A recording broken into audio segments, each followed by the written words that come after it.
What's up, everyone? Welcome into Dodger Heads, presented by DodgerBlue.com. My name is Jeff Spiegel, and this is the home of the 2020 World Series champion Los Angeles Dodgers. And Dodger fans, I've got a report that if you haven't seen it yet, you might want to sit down for this, because there are reports coming out yesterday that Joc Pederson is being pursued by the San Francisco Giants. I know, Joc Pederson, a fan favorite, potentially going to the most or second most hated team in baseball, depending on where you rank the Astros.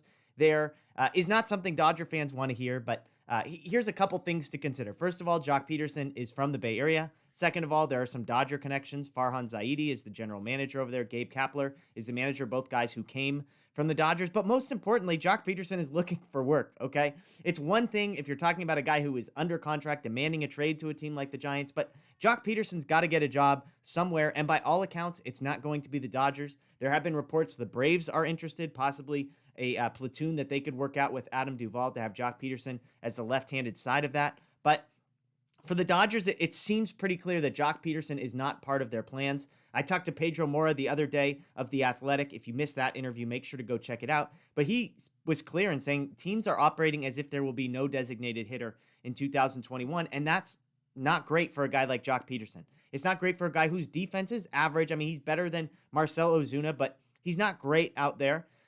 He crushes right-handed pitching, and he really struggles against left-handed pitching. And if you look at the Dodger 40-man roster, you can understand why he doesn't totally fit. You might say, well, A.J. Pollock's a righty. You could just platoon Pollock against lefties and Pederson against righties. But they want A.J. Pollock, by most accounts, to be an everyday player. He has historically hit well against both hands, if you will, among pitchers. And the Dodgers have a lot of lefties. If you go to their 40-man roster, every infielder on the roster is a lefty. Matt Beatty, Gavin Lux, Zach McKinstry, Max Muncy, Edwin Rios, Corey Seager, all lefties. Now, Chris Taylor, who probably could fit in either category, he's a righty, but Zach Rex is a lefty, Luke Raley's a lefty, Cody Bellinger is a lefty. And so what the Dodgers have said all along is they're looking for a right-handed bat. They're looking for a right-handed bat, whether that's Justin Turner or somebody else, to balance things out. Again, Edwin Rios is already on the roster. He can already be your platoon guy as a lefty that crushes righties. And so the writing has seemed to be on the wall that Joc Pederson would not be coming back to the Dodgers.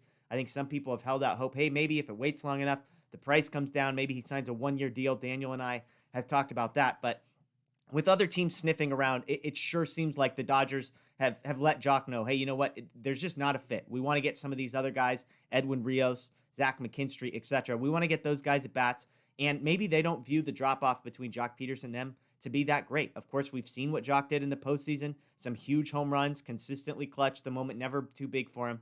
But this just seems like one of those things, a lot like Kike Hernandez, a guy who needs to go elsewhere so he can try and prove that he can hit every single day. I know Joc probably believes in his head that he can hit lefties, that the OPS that's sub 600 for his career is not adequate. It's not descriptive of who he is as a player. And so he's never going to get that chance as a Dodgers. You go to a team like the Giants, who are struggling, who are clearly not contending for the postseason with the Dodgers and Padres both in their division. It could be a great opportunity for him to play in a division he's familiar with and get an opportunity to play every day. So we'll see. Of course, I'm rooting for him to go to the Braves.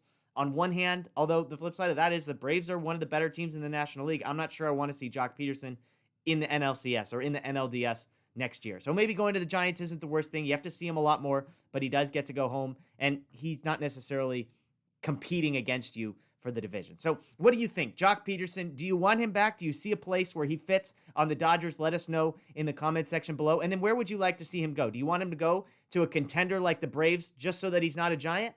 Or would you prefer to go to a team that's really not competitive? Let us know as well. We appreciate you as always. I mentioned it. I interviewed Pedro Mora of The Athletic. If you have not seen that interview, it was super informative to me, getting to take on Justin Turner, where the Dodgers are at, Edwin Rios, what they believe about him, as well as Cody Hosey, Michael Busch, some young guys there as well. So check out DodgerBlue.com for all the latest Dodger Blue 1958 on social media, wherever you are. Make sure you ring the notification bell so you get our latest update videos when they come. And most importantly, we're going to let Vin Scully take us home.